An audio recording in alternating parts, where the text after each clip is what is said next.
The Kremlin threatened new strikes after the attack on the oil terminal and naval base in St. Petersburg. Pashinyan trolls Putin with Armenian strawberries, which are banned in Russia. The Ukrainian armed forces showed the launch of a new ballistic missile. The Russian show business scene also surprised everyone. Singer Dalina is afraid of revenge because of the apartment she seized. And Sobchak and Mizalina clashed over LGBT propaganda. That's what's in the spotlight, Frizz. I'm Alexander, the Reverend. Let's get started.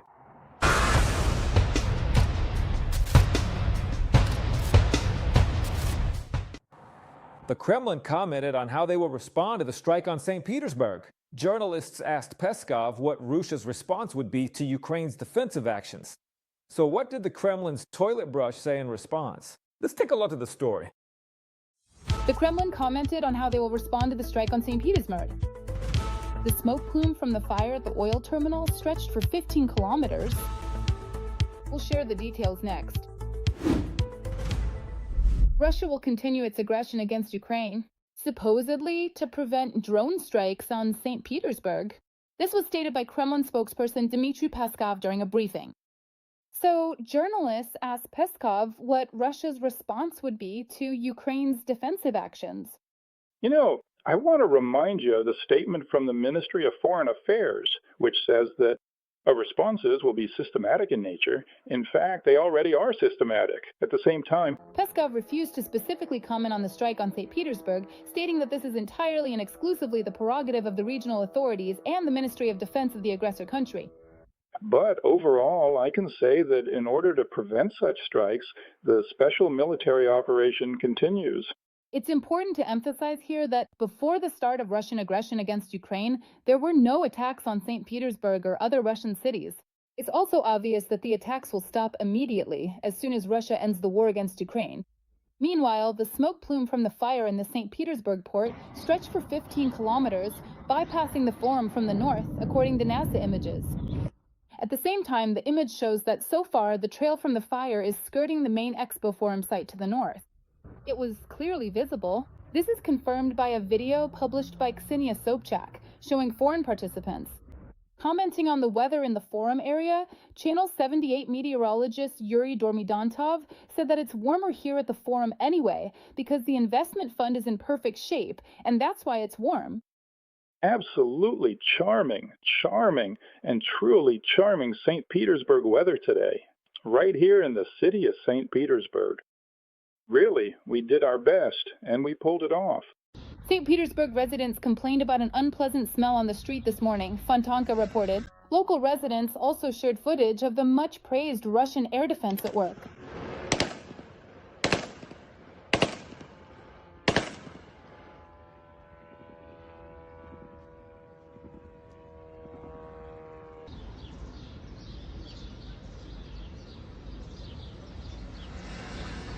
The Poljan Synoptic Service rated the current air quality as harmful, according to the publication. At the same time, air quality measurements in the Krasnoselski district did not show any exceedance of the maximum allowable concentration of hazardous substances, Fontanka wrote. The smoke plume from the drone attack on St. Petersburg stretched for 15 kilometers. Local residents are in shock over the strikes on the city. By the way, in the Tambov region, the Progress plant's on fire. It manufactures equipment for aviation and missile control systems. Here's how it all happened. Details of a daring attack by the Ukrainian armed forces in our report. Powerful explosions, a massive fire, and columns of black smoke over St. Petersburg. Drones attacked a strategic oil terminal on the eve of Russia's main economic forum. While the authorities report downed drones, oil and defense facilities are coming under attack. How are these attacks affecting Russia's fuel crisis? And why is the Kremlin more concerned about protecting Belarusian oil refineries? We'll explain next.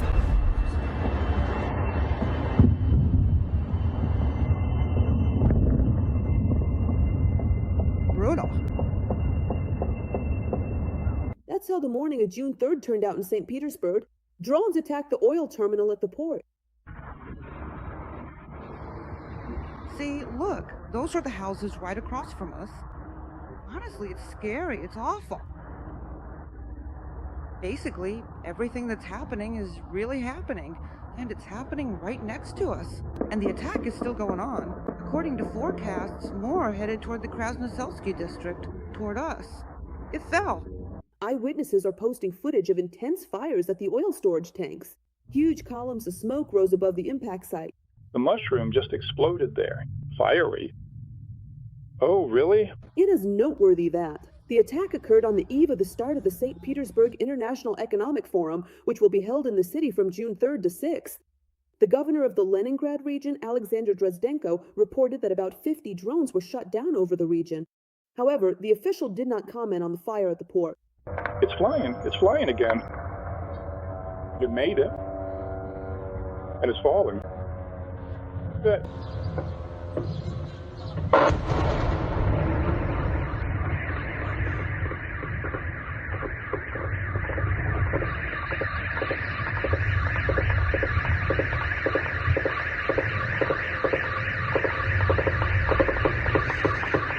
It's hitting. Meanwhile, footage appeared online showing Russian air defense units at work over St. Petersburg.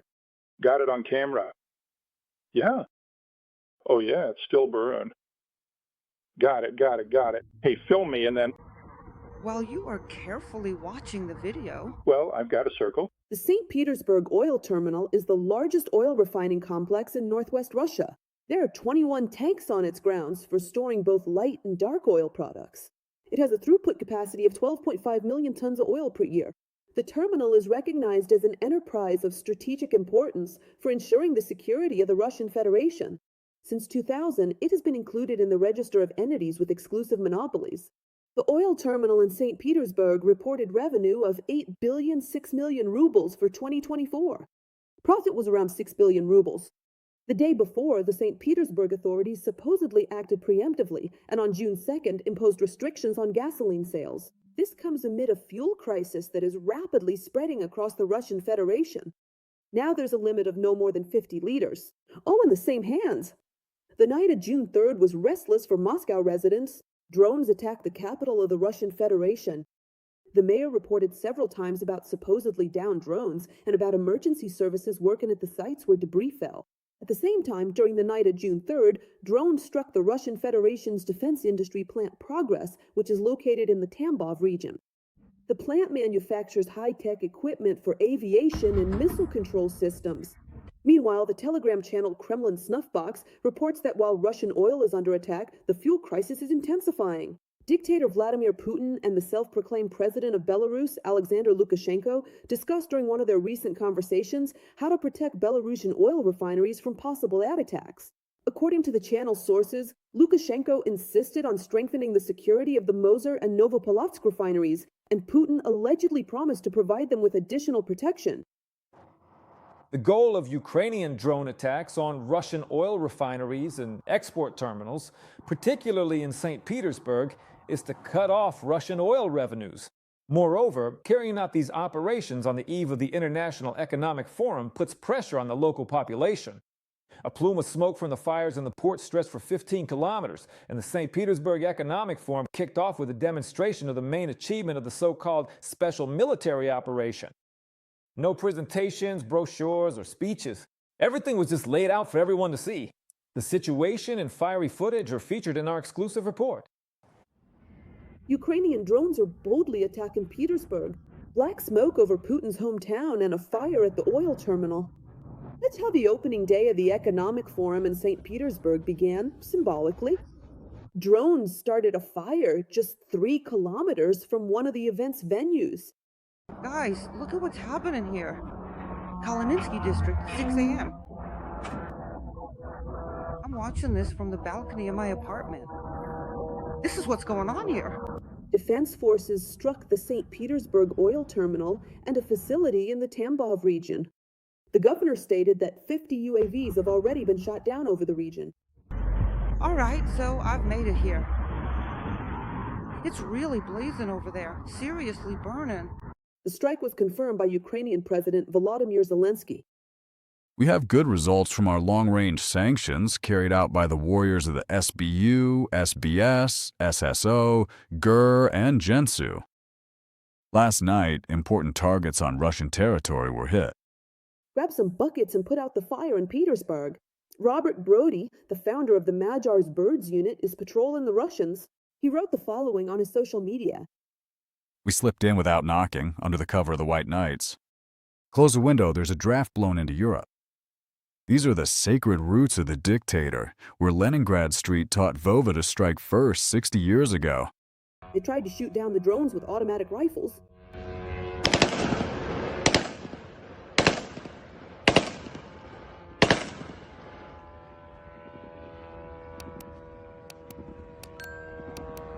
Smoke from the strike was visible in downtown Petersburg.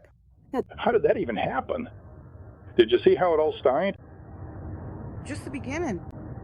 The strikes on Petersburg coincided with the first day of the Saint Petersburg International Economic Forum 2026, which will take place from June 3rd to 6th. The day after tomorrow, the Russian dictator Vladimir Putin will also join the forum. According to Dmitry Peskov, during his speech at the SPIEF, Putin will address political issues. Peskov also stated that Russia will continue the so-called special military operation to prevent attacks like this one on St. Petersburg. In addition, there's information that one was hit. One of the warships at the main Russian Navy base on the Baltic Sea in Kronstadt. Oh wow, everything's on fire. It is known that in 2025, it escorted ships of the Shadow Oil Fleet in the English Channel. Ukrainian drones struck the Russian Baltic Fleet base in Kronstadt. After the attack, the ship Boyki is on fire. By the way, in recent years, he has repeatedly escorted Shadow Fleet vessels in the English Channel area. Unique footage of the strike was shown by the Ukrainian Armed Forces drone systems. Let's show now how the footage of the operation turned out. The drones hit the St. Petersburg oil terminal and the naval base. The Ukrainian Armed Forces attacked St. Petersburg on the opening day of the Economic Forum.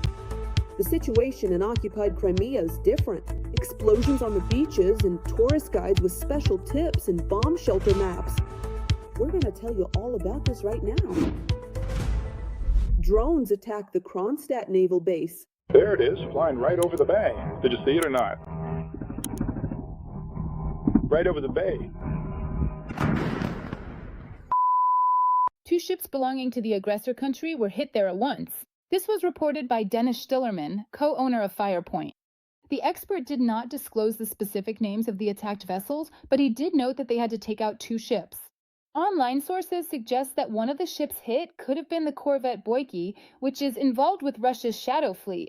The attack and the damage to the ship were confirmed by the commander of the Ukrainian Armed Forces Unmanned Systems, Robert Madyar Brody. He noted that the first separate Center for Unmanned Systems, as part of the Ukrainian Armed Forces Unmanned Systems Unit, they hunted down and set fire to a carrier of guided missile weapons. Specifically, we're talking about the corvette Boyki. The ship was attacked at around 6:35 in the morning.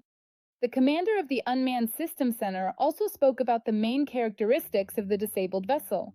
In general, this is a Project 2383 corvette, a ship of this class in the Baltic Fleet of the Russian Navy. It was launched in 2011 and joined the fleet in 2013. The ship repeatedly carried out missions near NATO borders and escorted vessels of Russia's Shadow Fleet. Later, the strike on the Boyki vessel was also confirmed by the General Staff. In addition to the military base, drones attacked an oil terminal in St. Petersburg.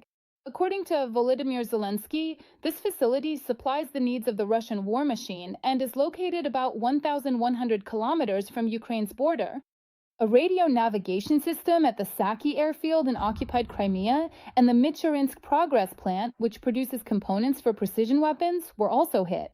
Meanwhile, Sevastopol also remembers its own successes. The special military operations, a video appeared online showing an explosion on a beach in occupied Crimea. Local bloggers have released an alternative travel guide. Instead of a beach tour, Russians are being offered the chance to learn some useful skills. For example, learning to distinguish drones by their sound and silhouette, understanding the difference between an air raid and a missile alert, quickly moving away from windows after flashes, sleeping in the hallway during attacks, figuring out which walls offer better protection from shrapnel, and lining up at gas stations early in the morning.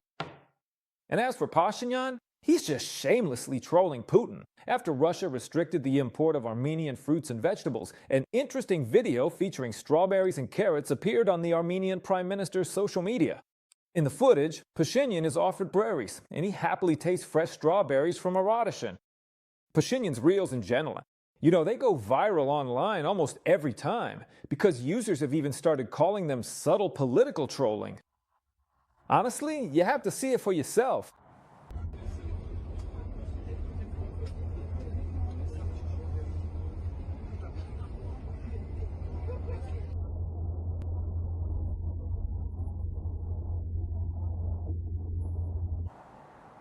How is Armenia moving further and further away from the Kremlin?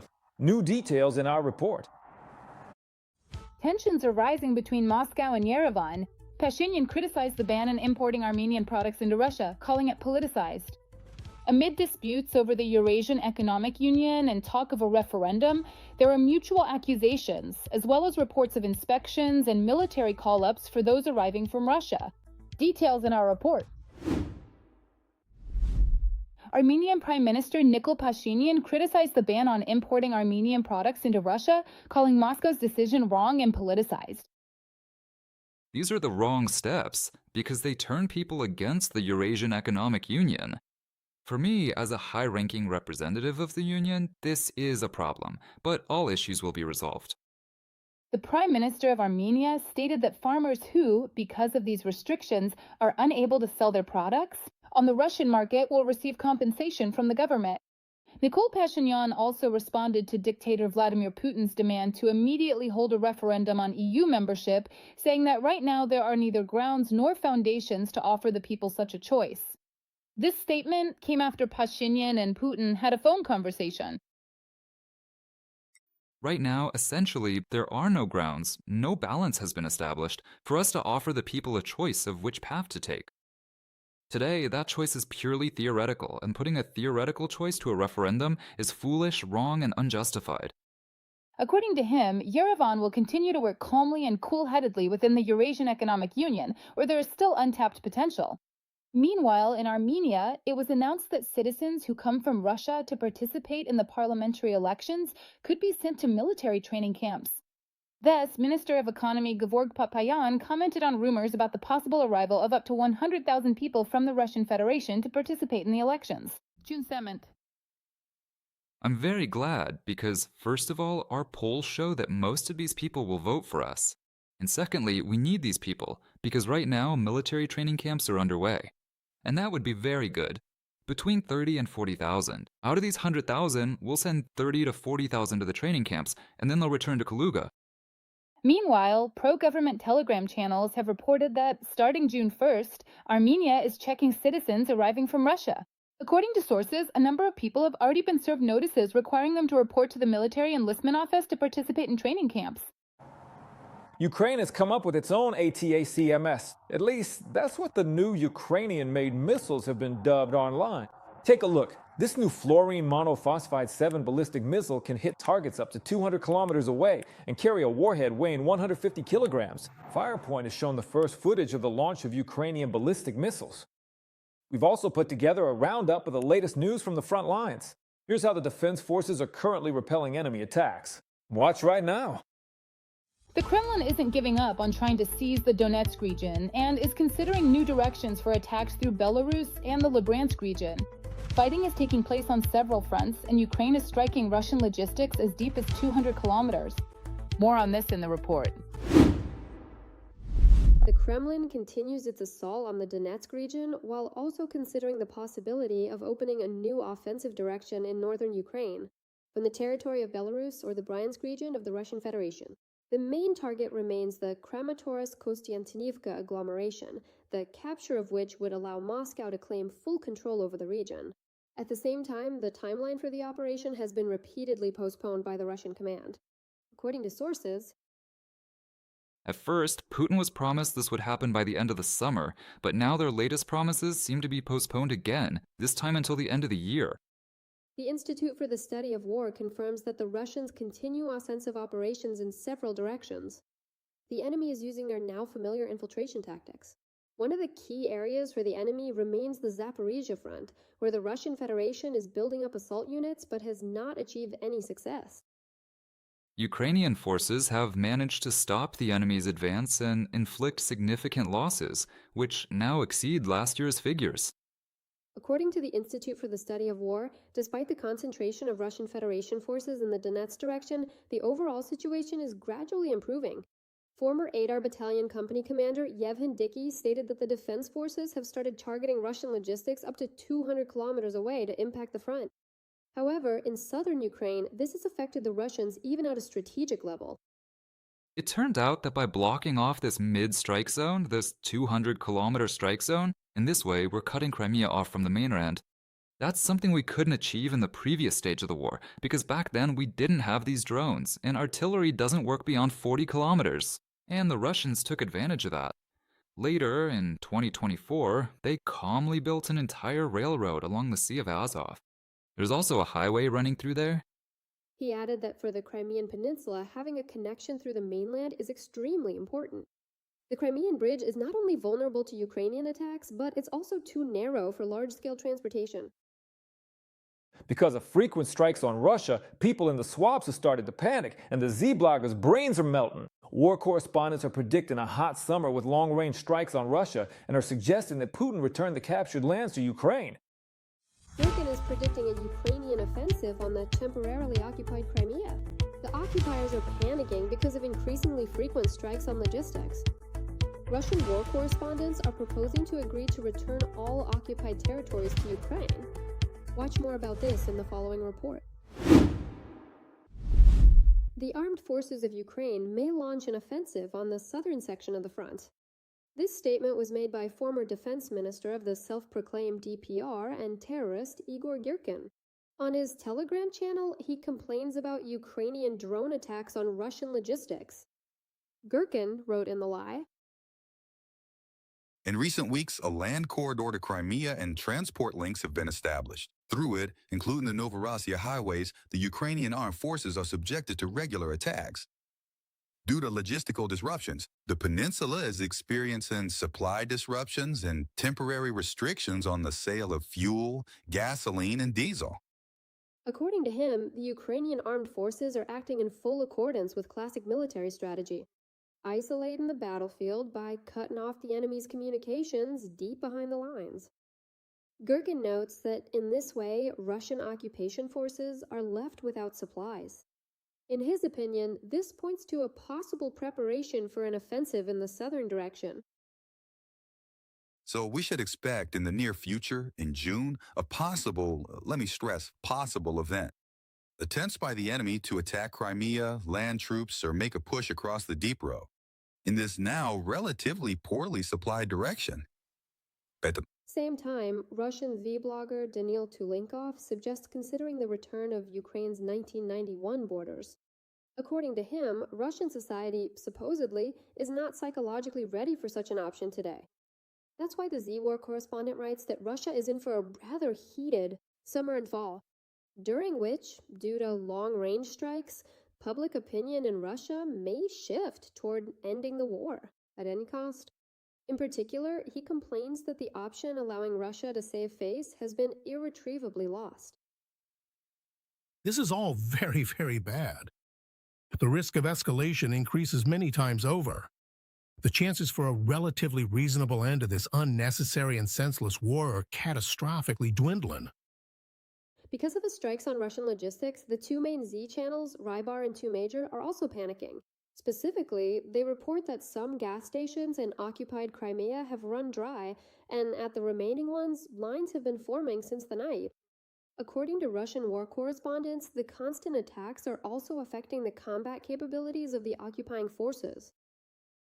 Local authorities are increasingly calling for restrictions on civilian movement along the highways. This clearly indicates that the situation's getting worse. In addition, remote mining of the Taganrog-Mariupol-Melitopol Crimea Road has recently begun using the same drones. V channels report that in addition to strikes on the land corridor to Crimea, drones are attacking the logistics of the temporarily occupied Donbass, making the fuel situation more difficult. Furthermore, strikes by Ukrainian UAVs are making it harder for the occupiers to rotate personnel, deliver ammunition, and transport the wounded and damaged military equipment to the rear and back again. As is known, recently the land corridor to the temporarily occupied Crimea has been under the fire control of the defense forces. Last week, Ukraine's Minister of Defense, Mikhailo Fedorov, announced the launch of the Logistics Lockdown program to scale up strikes on Russian logistics. Our task is to further increase the pressure on the Russians in the rear and deprive them of the ability to conduct active assault operations. According to the head of the Ministry of Defense, in recent months, the number of strikes on Russian logistics has increased fourfold.